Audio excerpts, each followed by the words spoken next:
സത്യസന്ധമായിട്ട് പറ, നിങ്ങളുടെ വോയിസ് ഇഷ്ടമുള്ള എത്ര പേര് ഇവിടെ ഉണ്ട്? ഭൂരിഭാഗം ആൾക്കാർക്കും നമ്മുടെ ശബ്ദം നമുക്ക് ഇഷ്ടമില്ല. അതുകൊണ്ടാണ് പലപ്പോഴും നമ്മൾ വാട്സാപ്പിൽ ഒരു വോയിസ് മെസ്സേജ് അയച്ചാൽ പിന്നെ ഒന്നുകൂടെ കേട്ട് നോക്കും. ഇടങ്ങേറെ.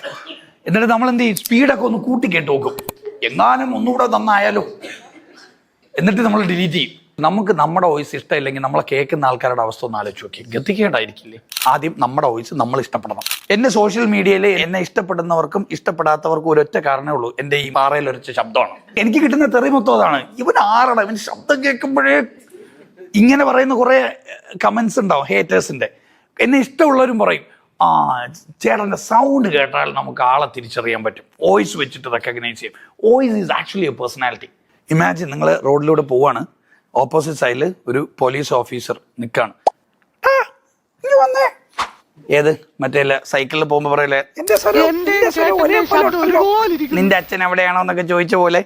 അങ്ങനെ ഒരു ടോണില് ഒരു പോലീസ് ഓഫീസർ നിങ്ങൾ വിളിച്ചാൽ നിങ്ങൾ 2 പ്രാവശ്യം ആലോചിക്കും ഒന്ന് പോവാൻ, ഇല്ലേ? Imagine officer on the other side calling you, I want you to come here right now. നിങ്ങൾ അപ്പോഴേ പോകും. കാര്യം, because of the power of the tone that he delivered the voice. Tone represent a personality. നമ്മൾ voice നമ്മളുടെ ഐഡന്റിറ്റിയാണ്. ഇത് നമ്മൾ sharpen ചെയ്യണം, നമ്മൾ വർക്ക് ചെയ്യണം.